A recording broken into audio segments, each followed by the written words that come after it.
Illinois Stories is brought to you by the Corporation for Public Broadcasting and by the support of viewers like you. Thank you.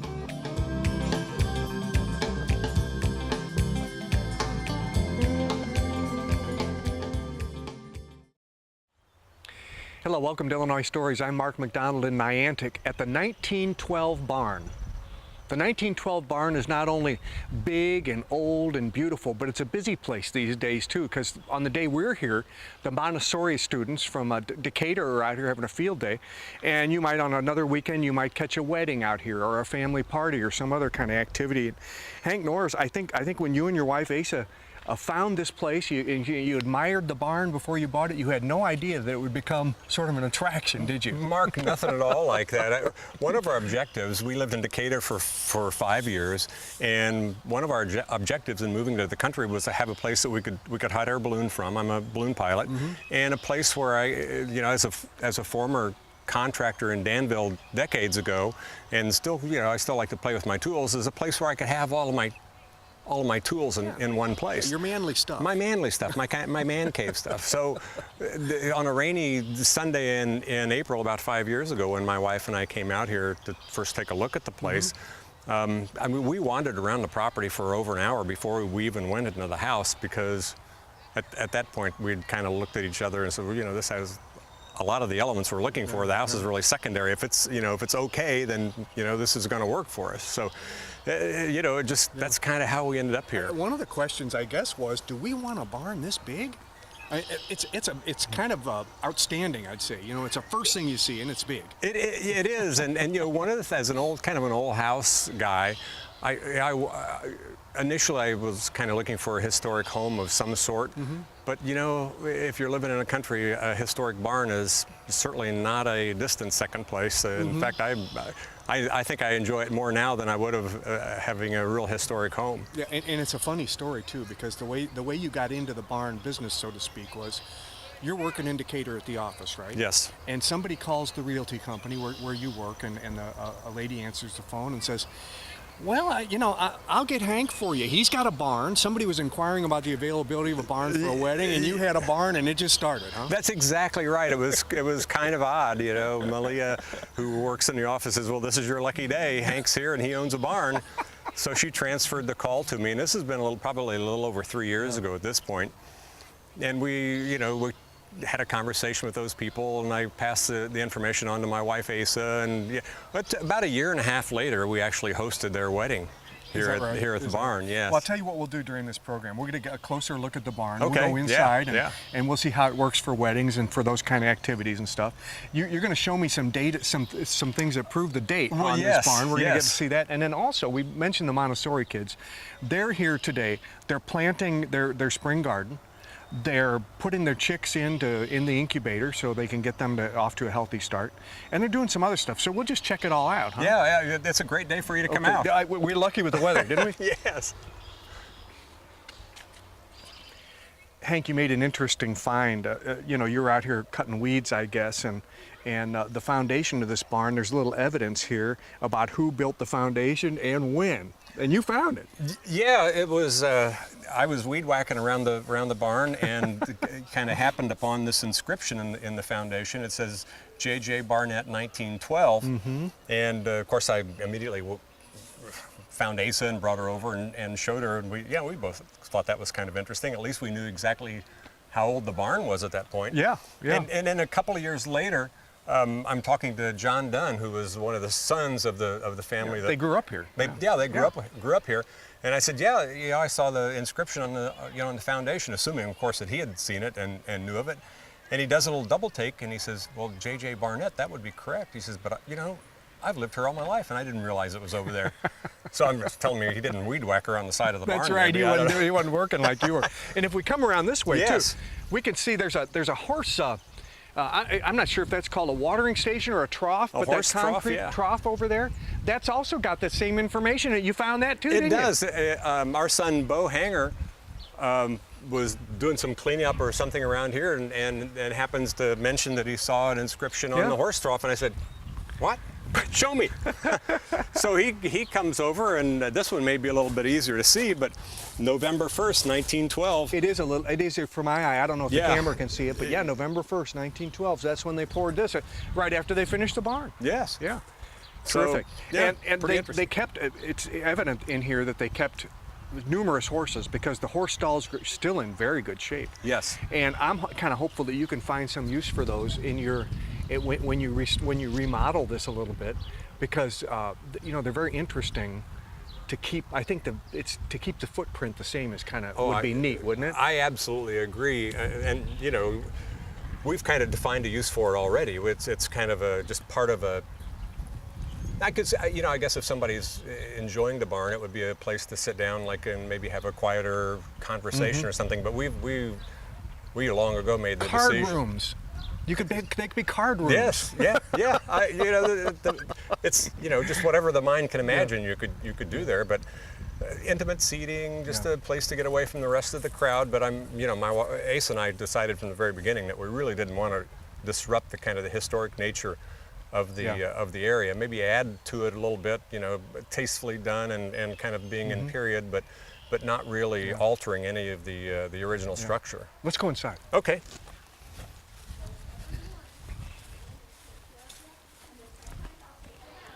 Well, Hank, we were talking about those the horse stalls. Of course, 1, 2, 3, 4 nice big ones. Yes. So if you ever want Yes. to get into raising horses at some point, you're set to go. My wife would love to do that, but you know, I have no interest in raising horses. You know what? It wouldn't be good for the wedding business either, would it? Because Well, you got you to know, keep those shoveled out too often. I mean, you know, knowing a lot of people I know, I spend a lot of time shoveling stuff, but you know, that stuff I just as soon not shovel.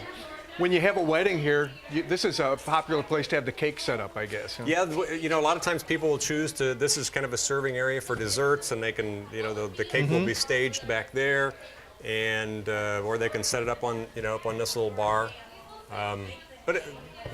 You know, you were asking me earlier about the original equipment, and you know, these doors actually slide back and forth, and It's in remarkably good condition. It really Yeah. is. It doesn't Just- look like it's gotten any. Of course, you had to do a little building too, and you're the right man for it. But this bar is put together nicely, so you found some nice surfaces, and this is where do you tend bar here? Well, you know, on occasion I do. Yeah. You know, for my parties out here Yeah. that Asa and I have, you know, I've been known to tend bar, and you know, occasionally if they're running short of help with a wedding or a party, I'm certainly, you know, more than willing to cooperate there.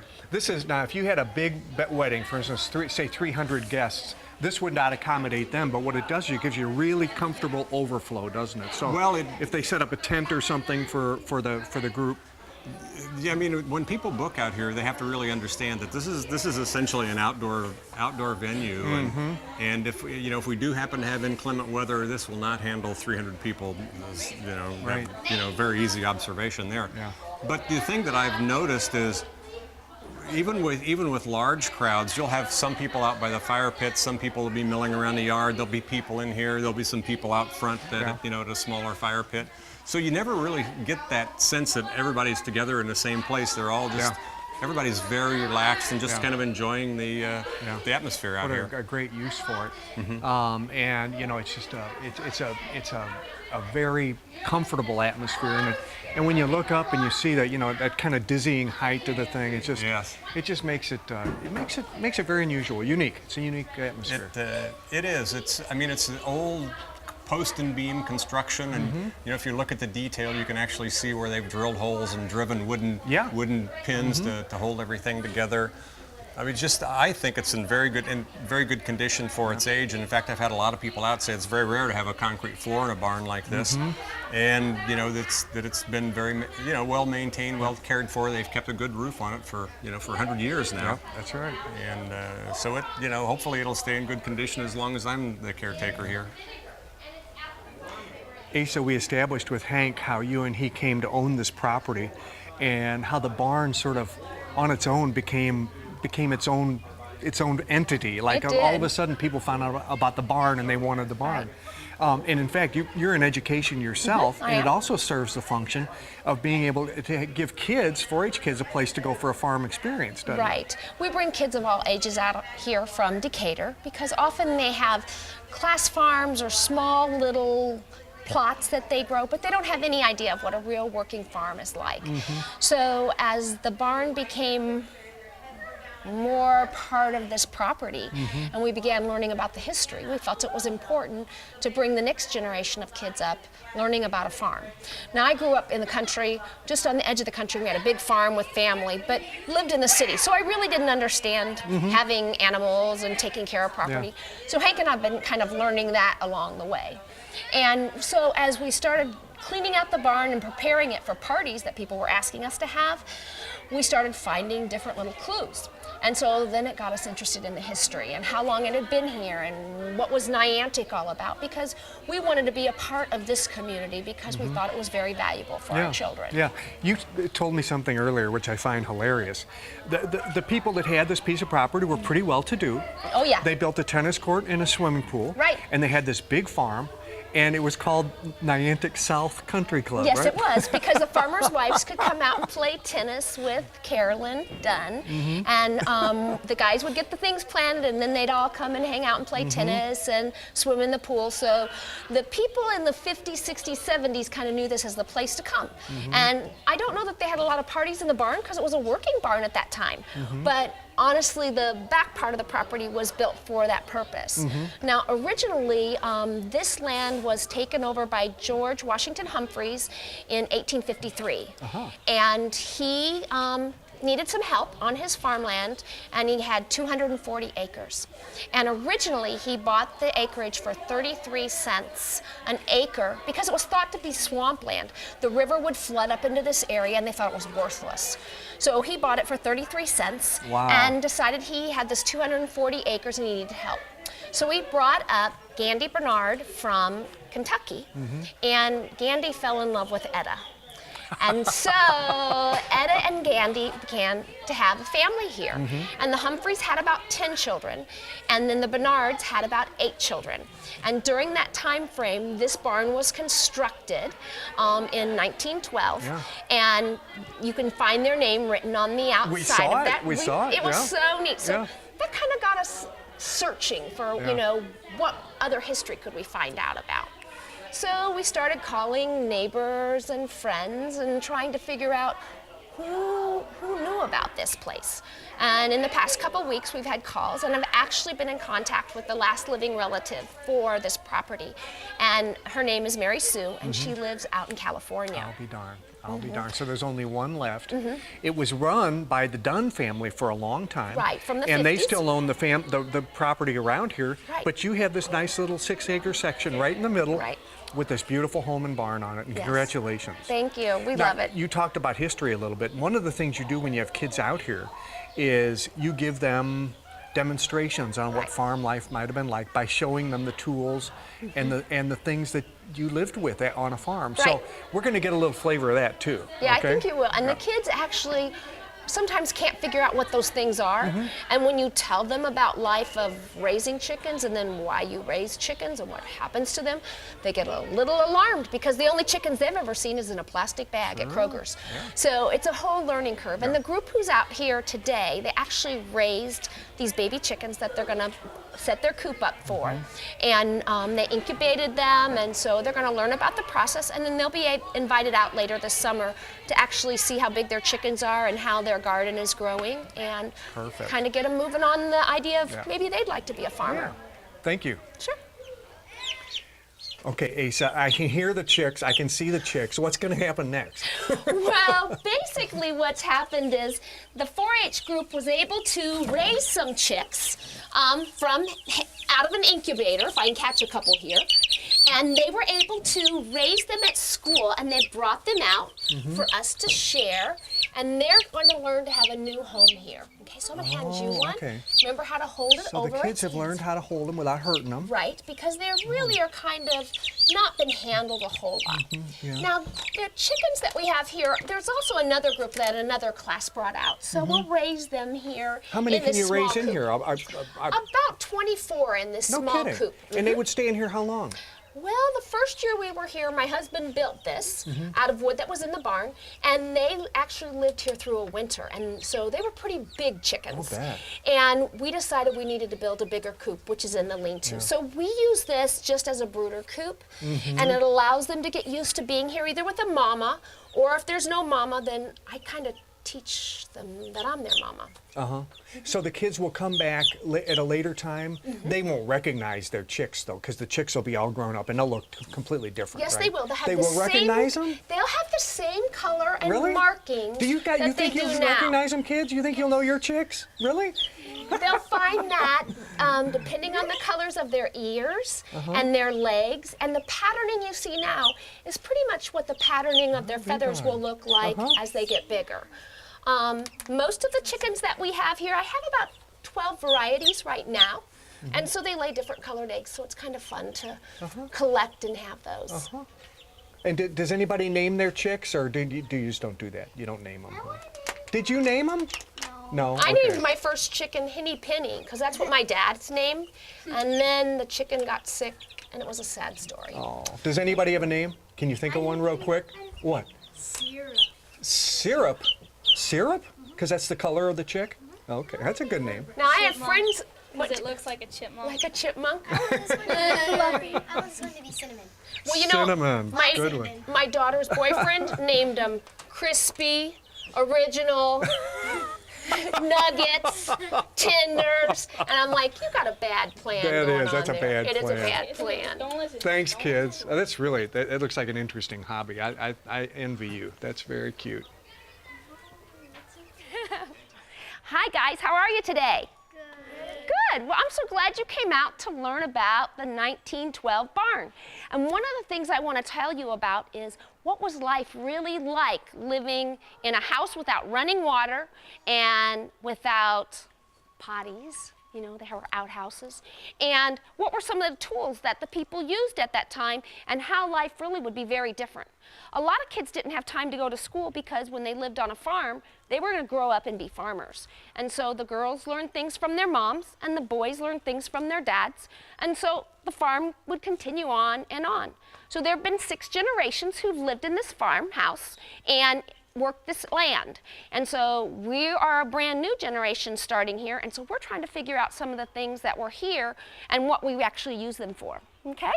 So if you have questions today, you just let me know, all right? Now a few things up here might look familiar. Does anything look familiar to any of you guys? Do you have any of this kind of stuff at your house? What do you got? That black thing. You got one of these black thingies? What do you think it is? You put liquids in it? You put liquids in it? Yep, you would put liquids in this. What this is actually a canner. And at that time, they didn't have cans. You know, you didn't go to the store and you didn't have a freezer. So they would can their food by putting it in jars and boiling it at very high temperatures with certain recipes so they wouldn't poison themselves. And so then they would take these jars and they'd store them in what they call the cave here. Anybody have an idea what a cave might be?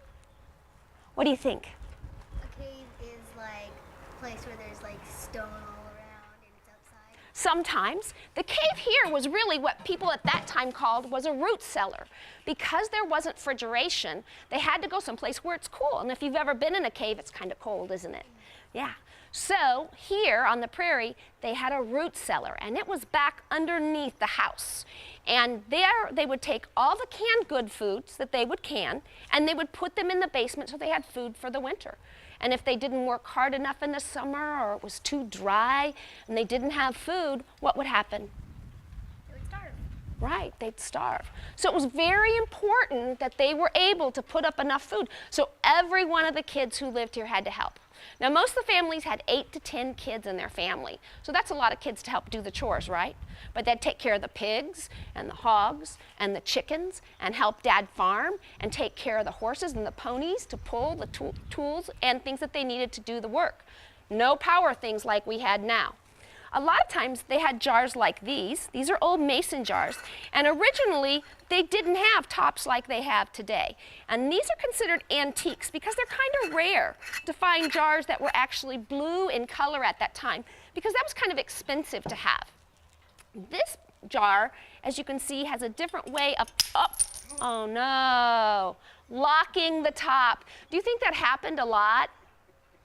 Yeah, well, it's a good thing I have a few more of these. We'll have to sweep that up later. But that would lock and seal the top so that you didn't have an accident like that, and it kept all the air out. A lot of times if they made cider or cool water that they wanted to take somewhere, they'd put it in a jug and cork it, and it would be ready to go with them. And if you notice around the barn, you're going to see crocks. That's what these are, of all different sizes. Sometimes they'd use great big round ones and make pickles and sauerkraut out of cabbage. And other times they would fix their drinks and put these in here because this would stay kind of cool. Do you want to feel it? It's kind of cold, isn't it? Yeah, you can pass that around to your friends. Well, Mary Anderson, these kids probably don't get out on the farm very often. They got a nice big garden to work today, don't they? Absolutely. The Norrises have given us their garden. We have gardens at school. We have 10 raised beds and then a flat bed where they're putting in strawberries this year. And we have a small orchard. But still, with 400 kids, that's not enough opportunities to get everybody's hands dirty. That's a big school. And you're the principal of the Montessori school in Decatur. Yes, the public Montessori. 400 kids. 400 ages 3 through 14. Wow. Right. And you're going to be opening another school. Yes, Enterprise is going to convert to a Montessori school starting this fall. So in this, what we've seen them do here today, they put in looks like some tomatoes, some row plants like onions and other stuff, and they'll get to come through the season and sort of nurture these or absolutely and harvest them. And that's the whole idea of our gardens at school too, is to have the families come out and harvest the produce over the summer and take it home and then prepare it. Yeah. Now this is a small percentage. This is the 4-H bunch, huh? Right. We have 4-H both Mondays and Wednesdays after school for grades 4 through 8 at our school, those who can stay. And so this is just those 27 children who come to that 4-H group that have hatched the chickens that are building the new coops for their chickens. Well, they're getting the agriculture experience today. This young man with the rake, he's making sure that he's got every little lump out of there. Well, it's real important to use their muscles like this for meaningful work so they can really see the work of their hands, and that there'll be something good to show for it. They'll actually get to eat the produce that comes out of the gardens that they plant. That's terrific. Thanks for joining us, Mary Ann, and thanks for letting us borrow your kids too for a little lesson today. Appreciate it. It's our pleasure. Thank you so much for having us. You bet. This is going to be a busy place later on this month too. The 1912 barn will be hosting other school groups in addition to this. And Hank says they already have 15 bookings for weddings and other parties throughout the summer. Things are picking up here at the 1912 barn. With another Illinois story, I'm Mark McDonald. Thanks for watching.